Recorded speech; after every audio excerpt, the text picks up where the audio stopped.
Here's something that doesn't get talked about very often in Virginia cannabis coverage. Chesapeake made a clear decision in 2021 to prohibit cannabis establishments, but what's legally unresolved is what that decision actually means when the state's framework changes again. Because under Virginia law, silence after an opt-out can carry consequences. And the enforcement implications of doing nothing are very real. We'll come back to that, because that's where this gets complicated. Here's the counterintuitive legal fact or misconception. Most people assume that if a city bans cannabis sales early, it's protected indefinitely. That assumption feels intuitive, it sounds reasonable, and under Virginia law, it's incomplete. Local bans don't exist in a vacuum. They exist inside a state-controlled framework that evolves over time. And when that framework shifts, the absence of local preparation can become a policy choice with legal effects. There's a common belief, a deeply held one, that cities like Chesapeake are simply waiting responsibly until the state gives clearer direction. But waiting isn't neutral. It's not passive. Under Virginia's Dillon rule structure, inaction still communicates intent, or rather, it communicates limits on intent. And enforcement agencies notice that distinction. Welcome to Norfolk, Virginia Cannabis Hub, where we focus on Virginia-specific cannabis law, local governance, and regulatory clarity, so residents, business owners, and communities understand what the law actually says, not just what headlines suggest. Now, in this video, we are not discussing consumption, business strategy, or how legalization should happen. We are examining Chesapeake's documented legal posture, its zoning decisions, and, more importantly, its continued silence. This is a compliance-only, policy-focused breakdown of Chesapeake cannabis policy and legalization, and what happens when a city deliberately chooses restraint. And as we go through this, keep in mind that early question about silence and consequences, we're not ready to resolve it yet. Here's the context. Virginia's cannabis framework has never been linear. The Commonwealth legalized possession first, deferred retail, authorized local opt-outs, and then layered enforcement discretion on top of that. In 2021, cities were given a narrow window to decide whether they would allow cannabis establishments. Chesapeake acted decisively, voting 6-1 to prohibit them. What followed, though, is just as important as the vote itself. Since 2022, Chesapeake has not created a task force, has not revisited zoning language, and has not publicly discussed preparation for the 2026 state framework. That absence is not accidental.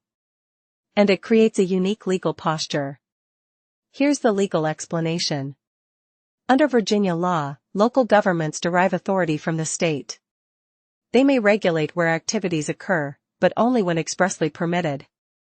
Chesapeake's 2021 ordinance amended its zoning code to prohibit cannabis establishments entirely.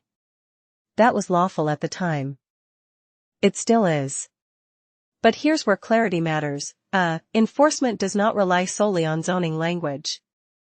It relies on how statutes, administrative guidance, and local ordinances interact. A lab report showing THC concentration does not determine legality by itself. Labeling does not control enforcement outcomes. And intent, municipal intent, can be inferred from regulatory behavior over time. Let me rephrase that. When a city says nothing for years, enforcement agencies don't assume neutrality. They assume continuity. How enforcement works. Cannabis enforcement in Virginia is fragmented by design. State police, local law enforcement, regulatory agencies, and prosecutors all play different roles. Complaints don't begin with policy debates, they begin with observed activity. And when activity occurs in a jurisdiction with no updated guidance, enforcement defaults to the most restrictive existing framework. This is why lab results are not determinative.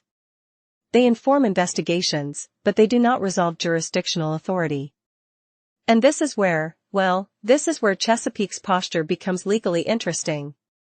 Because enforcement fills gaps left by silence. We'll circle back to that. Let's talk about who this affects. Consumers are affected first, often without realizing it. Assumptions about legality based on neighboring cities don't transfer cleanly across jurisdictional lines.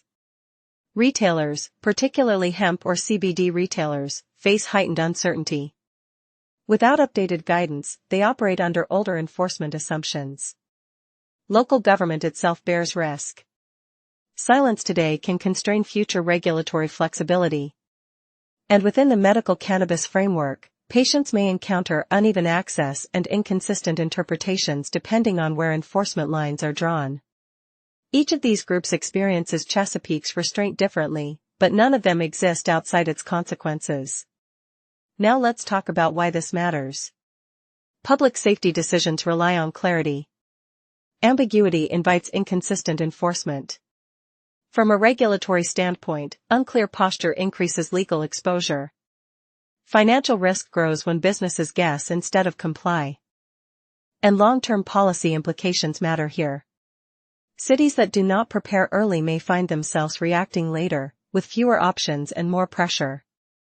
That matters, because that matters legally. Here's a scenario example. Earlier I mentioned that silence after an opt-out can carry consequences. Now let's return to that. Imagine a hemp retailer operating lawfully under state labeling standards, but within Chesapeake's jurisdiction. No new zoning guidance exists. No updated enforcement memo has been issued. A complaint is filed. Enforcement reviews the zoning code, not future intent, not speculation, just what's written. The result is restrictive interpretation. Now contrast that with a city that opted out but later issued clarifying guidance or began preparatory zoning discussions. Same activity. Different outcome. This is where that issue becomes clear. Chesapeake's silence doesn't just delay legalization, it shapes enforcement today. What to watch next? Legally, the next signal won't be a press release. It will be an agenda item, or the continued absence of one. Watch Planning Commission calendars. Watch City Council packets. Watch whether restraint becomes reconsideration. Or you can check out some of our recent videos on Virginia Beach Cannabis Policy and Legalization Timeline, the Virginia Cannabis Retail Market Update for Norfolk 2026, and another more popular video on how cannabis law in Virginia just changed. Question. If doing nothing is still a policy choice under Virginia law, at what point does prolonged restraint stop preserving flexibility and begin limiting a city's future regulatory, zoning, and enforcement options? So, to summarize, Chesapeake cannabis policy and legalization is defined as much by what hasn't happened as by what has. If this breakdown helped clarify Virginia's local governance landscape, consider subscribing, joining the discussion, and reviewing the full legal analysis on our site. At Norfolk Virginia Cannabis Hub, we focus on compliance, clarity, and community, because understanding the law is the first step toward navigating it responsibly.